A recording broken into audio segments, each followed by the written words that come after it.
ओम नमः सिद्धेभ्यः। ओम नमः सिद्धेभ्यः। ओम नमः सिद्धेभ्यः। नमो अरिहंताडम नमो सिद्धाडम नमो ऐरियाडम नमो वचायाडम नमो लोए सवसाहोडम। चलते फिरते तीर्थ हैं हरते सब शंता, हम तो बस इतना जानते आप सरीखे आप। हम तो बस इतना जानते आप सरीखे आप। कुंडलपुर के बड़े बाबा की, मुल्ला एक श्री शांतिनाथ भगवान की, परम पूज्य आचार्य भगवान गुरुदेव शेखर विद्यासागर जी महामुनिराज की, परम पूज्य मुनि शेखर विमल सागर जी, अनंत सागर जी, धर्म सागर जी आदि समस्त 3 कमनों करोड़ मुनिराजों की। आज का यह पावन प्रसंग समूहशरण, जो कि इंदौर का गौरव है, समूहशरण मंदिर प्रसिद्ध है। और जब आचार्य श्री यहाँ पर विराजमान थे तब गृहस्थ अवस्था में यहाँ आने का सौभाग्य प्रथम बार प्राप्त हुआ था। उसके बाद फिर अभी इसके पूर्व में एक बार और आने का अवसर प्राप्त हुआ था। यहाँ समूहशरण फिर से जीर्णोद्धार उसका हुआ और आज शांतिनाथ भगवान, चतुर्मुखी शांतिनाथ भगवान चारों दिशाओं में विराजमान हो गए। यानी ये सर्वतोभद्र कहा जाता है। अगर जहाँ पर पीठ आती है ना भगवान की तो दोष माना जाता है। पीछे के जो लोग रहते हैं ना पीठ वाले, उनको उतना फायदेमंद नहीं होता है, नुकसानदायक होता है। लेकिन जब चतुर्मुखी भगवान जहाँ विराजमान हो जाते तो पीठ वाले दोष सब दूर हो जाते हैं। यानी इसलिए कई जगह सर्वतोभद्र मंदिर बन रहे हैं। ये चारों दिशाओं में सुभिक्षता का प्रतीक है और भगवान के दर्शन से तो वैसे भी जीवन में सुख शांति की वृद्धि होती है। आज का यह जो आयोजन है शांतिनाथ भगवान की विशेष कृपा है। और आगामी 18 मई को शांतिनाथ भगवान का मोक्ष कल्याणक भी आने वाला है, जो पूरे विश्व में एक साथ लोग मनाएंगे। उसको क्या बोलते हैं? शांति धारा दिवस। उस दिन क्या है? भगवान के कल्याणक हैं, तो उस दिन शांति धारा दिवस नाम दिया गया है। और शांतिनाथ भगवान 16वें तीर्थंकर हैं। इसके पहले धर्मनाथ तीर्थंकर तक धर्म का विच्छेद होता रहा। और जैसे ही शांतिनाथ भगवान का शासन प्रारंभ हुआ और तब से लेकर अभी तक अनवरत रूप से हमारा जैन धर्म चल रहा है। इसलिए अपन प्रतिदिन शांति धारा करते हैं, देखते हैं, सुनते हैं। और इसके अलावा शांति विधान करते हैं। जब भी कोई मांगलिक कार्य हो, चाहे कोई और भी कार्य हो, तो शांति विधान इतना प्रचलन में आ गया। इसलिए शांतिनाथ भगवान की महिमा बढ़ती गई।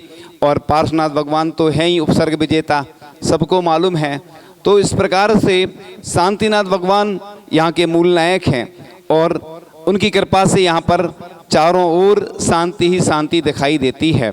और शांतिनाथ भगवान की कृपा से आप उस दिन को भी, पूरे जितने भी लोग हैं विश्व के सभी लोग उस दिन जहाँ जहाँ भी अपने मंदिर हैं विशेष रूप से उस मोक्ष कल्याणक को मनाएंगे। और मनाना ही चाहिए। लोग कहते होंगे कि प्रतिदिन तो भगवान के मोक्ष कल्याणक पढ़ते, हम किन किन के मनाएं। ये बात तो सही है, लेकिन कई लोग जो समझदार होते प्रतिदिन तो पूजन अभिषेक करते ही हैं। उस दिन विशेष फल, श्रीफल आदि चढ़ाकर, निर्वाण लाडू चढ़ा करके उस दिन को अच्छे से मनाते हैं, जिस दिन जिन भगवान का मोक्ष कल्याणक होता है। कई बार लोग ये सोचते हैं कि अब भगवान के तो कल्याणक प्रतिदिन पढ़ना, कितना खर्च करें। तो ये नहीं सोचा करें, भगवान की भक्ति करते समय, पूजन करते समय बस ये सोचो, हे भगवान मैं जो ये श्रीफल चढ़ा रहा हूँ, जो अर्घ चढ़ा हूँ, स्वर्ण के चढ़ा रहा हूँ। ऐसी भावना तो भाव। पुष्प में कल्पना करते ना, क्या चढ़ाते? पुष्प पीले कर लेते अपन और चावल में वही कल्पना करके चढ़ाते। ऐसे ही सोचा करो कि मैं अभिषेक कर रहा हूँ तो भले ही स्वर्ण की झारी नहीं है, स्वर्ण की झारी से कर रहा हूँ, रत्नों से मैं पूजन कर रहा हूँ। और भगवान मुझे इतनी शक्ति दो कि मैं स्वर्ण की झारी से अभिषेक शांति धारा कर सकूँ और कलश से, और जो द्रव्य है मैं अच्छी रत्नमयी और स्वर्णमयी द्रव्य चढ़ाऊँ। इस भावना में क्या, जैसे वो लोग भजन गाते ना, छोटा सा मंदिर बनाएंगे वीर गुण गाएंगे। तो अपन भावना भी कर रहे हैं, तो कैसी कर रहे हैं? छोटा सा मंदिर बनाएंगे। तो सुंदर सा मंदिर बनाएंगे, प्रभु गुण गाएंगे। तो ऐसी भावना करो। चतुर्मास मांगते लोग, हम बच्चों की यह अभिलाषा हमारे नगर में हो चौमासा, मतलब बच्चों की अभिलाषा है, बड़ों की नहीं है। तो हम सब की अभिलाषा, यहाँ के लोगों की भावना जागृत हो रही है कि चतुर्मास करवाना है। पूरे देश के लोगों के लिए मैं ये संदेश देना चाहता हूँ कि श्रुत पंचमी आने वाली है। आचार्य श्री श्रुत पंचमी के आसपास ही चतुर्मास प्रारंभ हो जाते हैं देना, तो अभी से पूरे देश के लोग प्रारंभ करें। हमारी तो भावना है जितने नगर हैं पूरे भारत में सबके लिए चतुर्मास मिले। अब किसकी किस्मत खुलती है ना, लिस्ट आती है ना जैसे ही, तो कई बार तो पहले तो झूठी खबरें उड़ती हैं, पहले झूठी खबरें उड़ती चलती जाती हैं, कई सही निकल जाती हैं और कई गलत भी हो जाती हैं। तो एग्जिट पोल रहता ना चुनाव के पहले, एग्जिट पोल में सूचनाएं आती हैं, कई बार सही भी हो जाता है और कई बार गलत निकल जाता है। इसलिए गलत खबर नहीं देना, जो भी खबर देना सही देना और जानकारी करके ही देना। तो पहले तो ऐसी चलती अनुमानित चलती रहती किसका चतुर्मास कहाँ होगा। पहले जब रिजल्ट खुलता था ना, अखबार में आता था, नंबर अपन देखते थे। अब तो मोबाइल का ज़माना है तो अब सब चीज़ें बंद हो गई, तो उत्सुकता रहती, रात भर नींद नहीं आती थी कि पास होंगे कि फेल होंगे। ऐसे ही चतुर्मास के लिए सभी लोग लालायत रहते हैं। तो शुद्ध पंचमी भी 24 मई को आने वाली है और शुद्ध पंचमी के बाद से ही चतुर्मास की प्रक्रिया प्रारंभ हो जाती है। कई बार जिन साधुओं को दूर जाना होता है तो पहले से भी संकेत आ जाते हैं, और इधर तो सब गुरु जी के हाथ में है, हम लोगों को भी नहीं मालूम, केवल ज्ञानी को मालूम और आचार्य को, बस तीसरे को कोई को नहीं मालूम कि चतुर्मास किसका कहाँ होगा। अब आप बताइए कि कोई कह सकता है, हाँ अपनी भावना रख सकते हैं। तो आप लोग साधु संतों के पास निवेदन करिए, भावना रखिए, और जिसका पुण्य होगा उसको मिलेगा। तो अभी तो ग्रीष्मकालीन चल रही है, ग्रीष्मकालीन भी लोग सोचते होंगे कि एक ग्रीष्मकालीन तो एक जगह होती है, ऐसा नियम नहीं है। क्या होता, पहले वृद्ध साधु होते थे या युवा भी होते थे, साधु हैं तो धूप में चलने में बिहार में परेशानी के कारण इसलिए वो ग्रीष्मकालीन एक जगह महाराज रहकर स्वाध्याय करते थे। लेकिन अब लोग बड़े बड़े शहरों में रहने लगे और लोग तो आ नहीं पाते हैं, तो वो भजन गाते ना लोग, कौन कहता है मुनिराज आते नहीं, चंदना की तरह तुम बुलाते नहीं। तो आप लोग अगर बुलाओगे तो साधु संत जरूर आते हैं। लोग सोचते कि साधु नहीं आते हैं, कई कॉलोनी छूट गई हैं। हमारी तो भावना है कि जितने भगवान जहाँ के दर्शन नहीं हुए, सब जितने यहाँ पर जितने मंदिर हैं सबके दर्शन हो, जितने चैत्यालय हैं सबके दर्शन हो, क्योंकि हम कंजूसी नहीं करते। हम तो सोचते ही हैं कि, लेकिन अब बीच में कुछ अनुकूलताएं नहीं रह पाती हैं, इसलिए सबको मिलेगा, सबकी भावना है। और आगामी दिनों में ऐसे शिविर भी लगें कि जितने हमारे बड़े हैं और बालक हैं, बालक अकेले को नहीं कि बच्चों को अकेला शिविर लगे, ऐसे शिविर लगे कि जिसमें सभी लोग लाभ ले सकें, सबको स्वाध्याय का अवसर प्राप्त हो। क्योंकि प्रतिदिन हम देखते हैं लोग नहीं आ पाते हैं, चाहे शहर हो चाहे छोटी जगह हो, क्योंकि आजकल लोगों के पास समय नहीं रहता है। काय के लिए नहीं रहता है? मंदिर के लिए, स्वाध्याय के लिए, ये इन चीज़ों के लिए नहीं रहता है। और चीज़ों के लिए जो कार्य होते हैं ना, अन्य गृहस्थों के कार्य, घरेलू कार्य, उनके लिए तो समय रहता है। लेकिन लोग 2, 4, 6, 7, 8, 10 दिन में लाभ ले पाते हैं। इसलिए आप लोग उन शिविर में भी आगामी जहाँ जहाँ शिविर लग रहे हैं वहाँ लाभ लें। और सच्चे देवसास गुरु के जो भक्त हैं वो कम से कम सच्चे देवसास गुरु को मानने का नियम लेकर, और हम हमारे पंच महागुरु हैं, पंच परमेष्ठी हैं, उनके ही कदम चिन्हों पर चल करके हम इस जिन शासन की प्रभावना को आगे बढ़ाते रहें। तो इस प्रकार से पिछले दिनों एक महोत्सव हुआ था, आचार्य श्री की पिछिकाओं के दर्शन हुए थे सभी लोगों को, जिन जिन ने साक्षात देखा, दर्शन किए, बहुत अच्छा आयोजन हुआ था। और आचार्य भगवान के पास जाकर जो आयोजक थे या जो भी व्यक्ति थे जिनकी पूर्ण भावना थी कि इस प्रकार से आयोजन, आचार्य भगवान को बताया, आचार्य श्री बड़े प्रसन्न हुए। इसलिए नहीं हुए, आप लोग सोचते होंगे आचार्य श्री जो पिछी लेता है प्रसन्न क्यों होते हैं, आपको रहस्य बता दें कि रहने दें, क्योंकि कुछ रहस्य बताए नहीं जाते। आचार्य श्री जब हम देखते थे पिछी लेते थे, नए लोग लेते थे, युवा लोग, तो आचार्य श्री बहुत खुश होते। क्यों होते? कि देखो ये संयम से जुड़ रहा है। क्योंकि बूढ़े पुराने लोग हमारे पास आते कहीं पिछी मांगने, अब उनके तो ब्रह्मचर्य वैसे ही पल रहा है, जो नए लोग लेते हैं वो बड़ी बात है। इसलिए आचार्य भगवान बड़े खुश होते हैं कि नए लोगों ने पिछी ली है। तो इसलिए युवा लोग धर्म से जुड़ते हैं, क्योंकि वृद्ध लोग तो उनके अब अनुकूलता नहीं बन पाती है, उतने धर्म से नहीं जुड़ पाते, उत्साह नहीं रहता। लेकिन हमने देखा है एक बीना बारा में एक व्यक्ति थे, जब वो कविता सुनाते थे माइक पे, वृद्ध थे और जोश इतना आ जाता था कि अलग ही। ऐसे ही कई लोग रहते हैं, नृत्य नहीं करते बनता, उठते नहीं बनता, लेकिन जब हम देखते हैं जब आरती होती है, पूजन होती, तो उनके अंदर पैरों में कहाँ से ताकत आ जाती है। वो इतनी जोर से बोलते थे कि दांत बाहर निकल जाते थे उनकी बत्ती। और आचार्य श्री भी हमने देखा है, आचार्य श्री जब अमरकंटक से बिहार करके पेंड्रा आ गए और आचार्य श्री को हरपीज हो गया। क्या हो गया? हरपीज। तो आचार्य श्री बोलते थे हर पीज में, हर पीस में दर्द होता था, यानी इतना हजारों बिच्छू जैसे काटते। लेकिन आचार्य भगवान फिर वापस आए पेंड्रा से अमरकंटक, उसी हरपीज रोग में चलती नहीं बन रहा था। लेकिन आचार्य श्री ने जब पहाड़ चढ़े तो आचार्य श्री ने बोला पैरों में कहाँ दम था, इरादों ने पहाड़ चढ़ाए। इसलिए डरना नहीं, अपना जैन दर्शन कहता है आत्मा में अनंत शक्ति है। देखो आप कमज़ोर लोग भी कई बड़े बड़े काम कर जाते हैं, जिनके लोग ट्रक भी खींच लेते हैं दांतों से। इसलिए जैन दर्शन ये कहता है कि चिंता की बात नहीं, घबराने की बात नहीं, कोई अपना हो चाहे नहीं, अपने प्रभु हैं। भले ही तुम्हारी संतान तुम्हें छोड़ जाए, तुम्हारे परिवार वाले छोड़ दें, रिश्तेदार छोड़ दें, लेकिन एक बस अंतिम रास्ता बचता है, प्रभु कभी नहीं छोड़ते किसी को।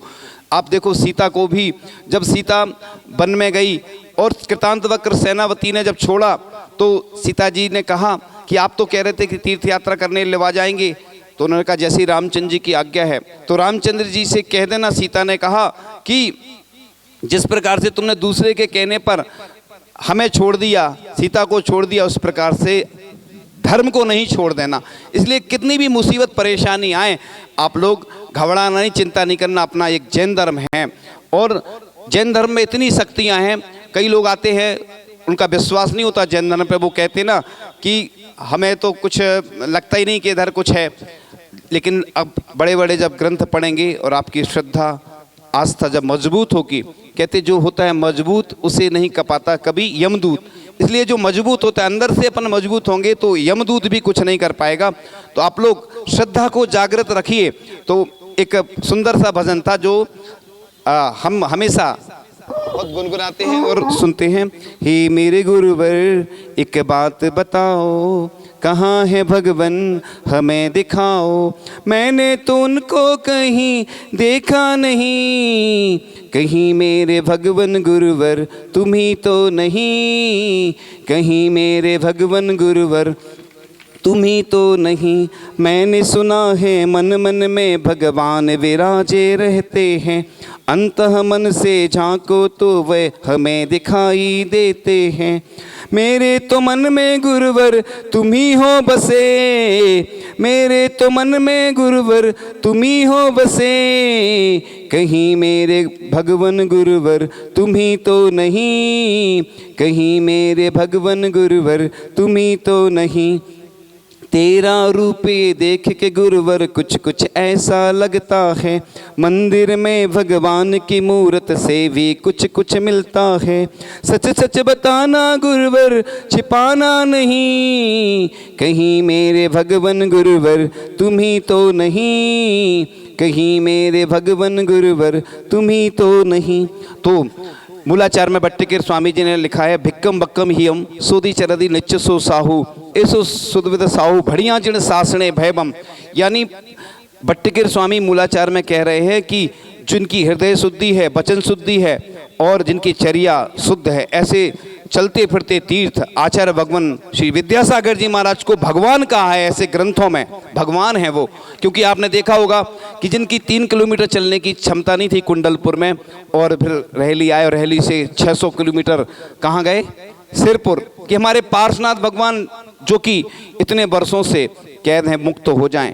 ऐसे संत आज भी अमरकंटक से जब चंद्रगिरी पहुंच गए और जिनके पैरों में ताकत नहीं है लेकिन चलते फिरते भगवान हैं वो। और ऐसे ही भट्टिकेर स्वामी ने जो गाथा उनके लिए कही है वह सत्य साबित होती है। और हम देखते हैं उनकी चर्या जो है इतनी शुद्ध है कि देव भी आकर के नतमस्तक हो जाते हैं। कि जिनका स्वास्थ्य अनुकूल नहीं था और देखा कि जब अनुकूलता नहीं भी है फिर भी विहार कर गए वो।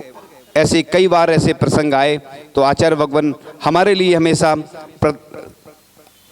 अपना मार्गदर्शन, प्रेरणा, सानिध्य प्रदान करते रहें। ऐसी भावना से आचार्य भगवान की कृपा के लिए दुनिया तरसती है और पुण्यशाली होते हैं जिनके ऊपर आचार्य की कृपा बरसती है। कई लोग जाते हैं कि हमें आचार्य जी का आशीर्वाद मिल जाए, नहीं मिलता है, लेकिन कई लोग ऐसे हैं जिनके ऊपर आचार्य जी की हमेशा बरदहस्त कृपा बनी रहती है। तो आप लोग इस प्रकार से ऐसे ही उत्साह जागृत करते रहें, सो नहीं जाना। कई लोग क्या करते हैं कि लोग सो जाते हैं कि जब धार्मिक क्रियाएं होती हैं, धर्म की बात आती है तो लोग सो जाते हैं। लेकिन अपन को भले ही ग्रीष्मकालीन चल रही है, लेकिन आज देखो स्थितियां बदल गई हैं। ग्रीष्मकालीन में भी शीतकालीन चल रही है। चतुर्मास तो प्रारंभ हो ही गया, तो लोग चतुर्मास में कभी ग्रीष्मकालीन आ जाती है। आजकल तीनों मौसम एक ही साथ आ जाते हैं, जीवन का कोई भरोसा नहीं। ऐसे कई लोग हैं, हम देखते हैं कि आते हैं और सोचते हैं कि हमारी ये भावना है, लेकिन भावना भावना ही रह जाती है। इसलिए जैन धर्म युवाओं का धर्म है, चाहे वृद्ध भी हों। हमारे पंडित जी साहब देखो कितने वृद्ध हो गए हैं, हम देख रहे हैं उनकी जब वो स्वाध्याय करते हैं तो उनको कितना सारा याद रहता है। और आज भी देखो वो वृद्ध होके भी युवा हैं। आप ये नहीं सोचो उनका शरीर वृद्ध हो गया है, लेकिन युवा हैं। तो देखो जो बाल ब्रह्मचारी होके और विद्वान होकर के और आज भी सबके सामने विराजमान होकर इतना स्वाध्याय करा रहे हैं, खुद भी स्वाध्याय में लगे रखते हैं। तो ऐसे युवा जो होते हैं, ऐसे युवाओं का जैन धर्म है। ये नहीं सोचना कि बूढ़ों का है। कई जगह जब कार्यक्रम आदि होते तो बूढ़े बूढ़े ज़्यादा दिखते हैं, युवा लोग घर पे क्या कर रहे होते हैं, विश्राम कर रहे होते हैं, क्योंकि 2-3 बजे तक उनको जगना पड़ता है और काम रहते हैं बहुत सारे उनके, तो सुबह से उठ नहीं पाते हैं। तो ऐसा लिखा है ग्रंथों में कि जो सुबह की बेला में जो उठता नहीं है ब्रह्म मुहूर्त में, वह चक्रधारी कोई भी हो तो भी लक्ष्मी उसको छोड़कर चली जाती है, यानी धन छोड़कर उसको चला जाता है, ऐसा ग्रंथों में लिखा है। इसलिए प्रातःकाल की बेला में उठ कर के ऐसे महापुण्यशाली भाग्यशाली व्यक्ति होते हैं जो अभिषेक करते हैं, शांति धारा करते हैं। इसलिए यह जो आयोजन हुआ आप लोगों ने बड़े अच्छे से सानंद संपन्न किया।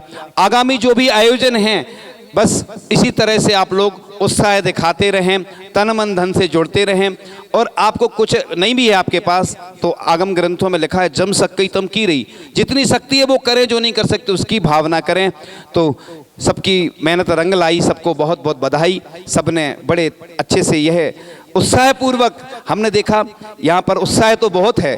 समूह शरण मंदिर ये सेंट्रल है, यानी बीच का स्थान है, और समूह शरण में सबको शरण मिलती है, इसलिए इसको समूह शरण कहा जाता है। आपको सब जीवों का कल्याण हो, सभी के रोग ठीक हों और सभी को सुख शांति समृद्धि की वृद्धि सभी के जीवन में हो। इन्हीं भावनाओं के साथ परम पूजाचार्य भगवान गुरुदेव शिक्षण विद्यासागर जी महामुनिराज की